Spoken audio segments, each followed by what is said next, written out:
আসসালামু আলাইকুম রহমতুল্লাহ। সবাইকে শুভেচ্ছা নতুন বাংলাদেশে, 24-এর বাংলাদেশে। আশা করি সবাই ভালো আছেন। তো আমাদের সমন্বয়ক বা আমাদের বিজয়ীদের প্রতি আমার কিছু অনুরোধ ছিল। সেই অনুরোধ করার জন্য আজকে একটু বসলাম বা রিকোয়েস্ট করার জন্য। তো আমি সবার প্রথমে স্মরণ করছি আমাদের সৃষ্টিকর্তা মহান আল্লাহ তাআলাকে, যিনি আমাদেরকে সাহায্য করেছেন এই বিজয়ের জন্য। তারপর আমাদের 24-এর শহীদদেরকে, যারা আবু সাঈদ মুগ্ধর মতো শহীদ হয়েছেন। প্রিয় বিজয় ভাই ও বোনেরা, আপনাদের সকলকে আমার সালাম ও আন্তরিক শুভেচ্ছা, এবং তারই সাথে সালাম জানাই আপনাদের গর্বিত বাবা মাকে। আপনারা যে প্রাণের বিনিময়ে এই দেশকে নতুন করে মুক্ত করেছেন, এই জন্য আপনাদেরকে আবারও অভিনন্দন জানাচ্ছি। প্রিয় সমন্বয়ক, আপনাদের কাছে আমার কিছু অনুরোধ আছে। জানি এটা আমার চাইতে আপনারা ভালো জানেন, তবুও বলি।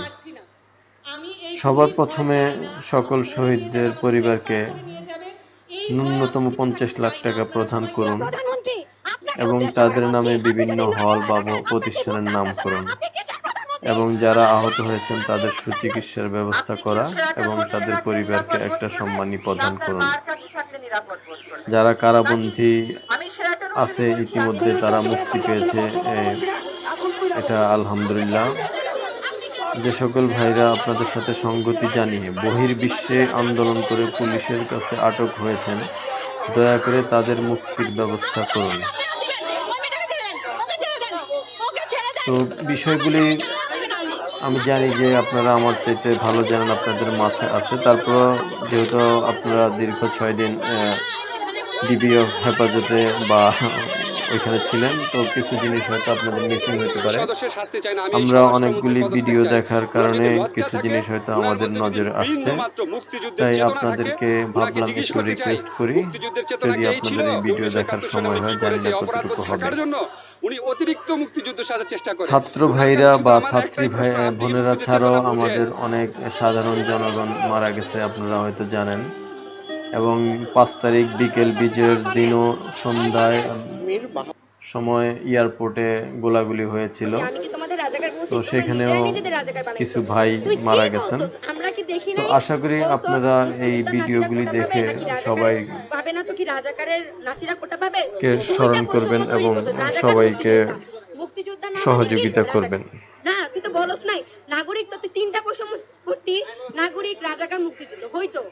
তো আমরা দেখতেছি যে আমাদের বোনেরা বা ভাইয়েরা যেভাবে শান্তিপূর্ণ একটি আন্দোলনকে সুন্দরভাবে চালিয়ে নিয়ে যাচ্ছিল, এরই মধ্যে সরকারের কিছু একটা মা যখন রাস্তায় কাঁদে তার ভাষা বোঝার জন্য কি আপনাকে অনেক কিছু হতে হবে। মানে উনি যখন বলতেছেন যে স্বজন হারানোর শোক চিন্তা করেন, ও যদি এটা শেষ চাই, তো আমি আশা করব আপনি বা আপনারা এই পূর্বের ভিডিওগুলি দেখবেন এবং যারা এটাতে পার্টিসিপেট করেছিল তাদেরকে যথাযথ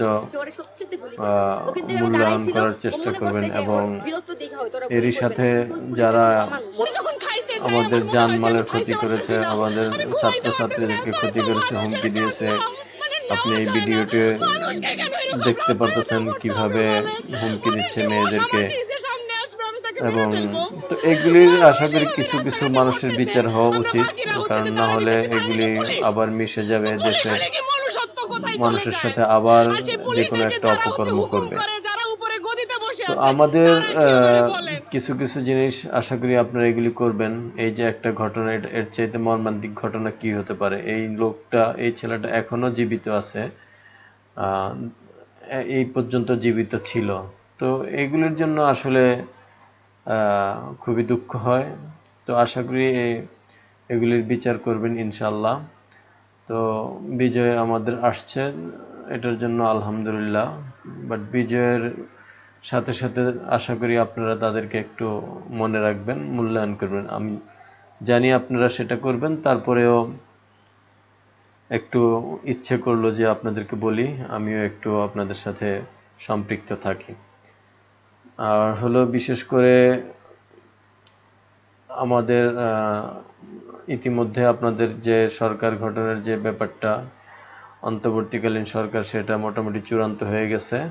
তো ডক্টর ইউনূসকে প্রধান উপদেষ্টা করে এটা শুরু করেছেন।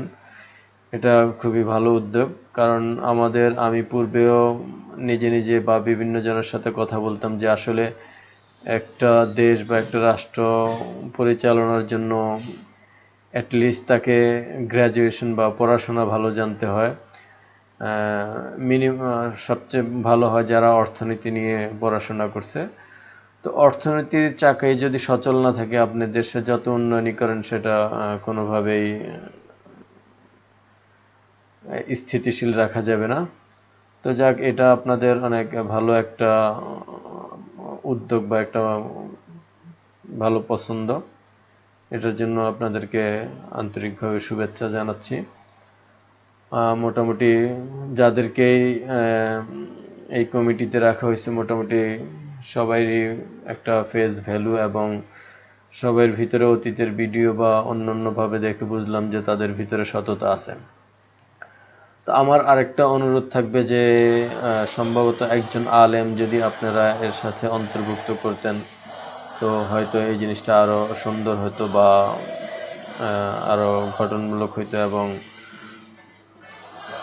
যদি আপনারা মনে করেন আর কি এটা করলে হয়তো একটু ভালো হবে বা দেখতে সুন্দর দেখা যাবে সব বিষয়ে। কারণ তারাও আমাদের পিছনে থেকে, তারা বিভিন্ন কারণে হয়তো সামনে আসতে পারেন, এই পরবর্তীতে সামনে আসছে, তারাও আমাদের সাথে এই আন্দোলনের সাথে সংগতি জানিয়েছিল। তো সব মিলিয়ে ভালো থাকবেন। আর অনেক পরামর্শ বা অনেক অতীতের অনেক কিছু বলার ছিল, ইনশাল্লাহ কোনো এক ভিডিওতে বলবো।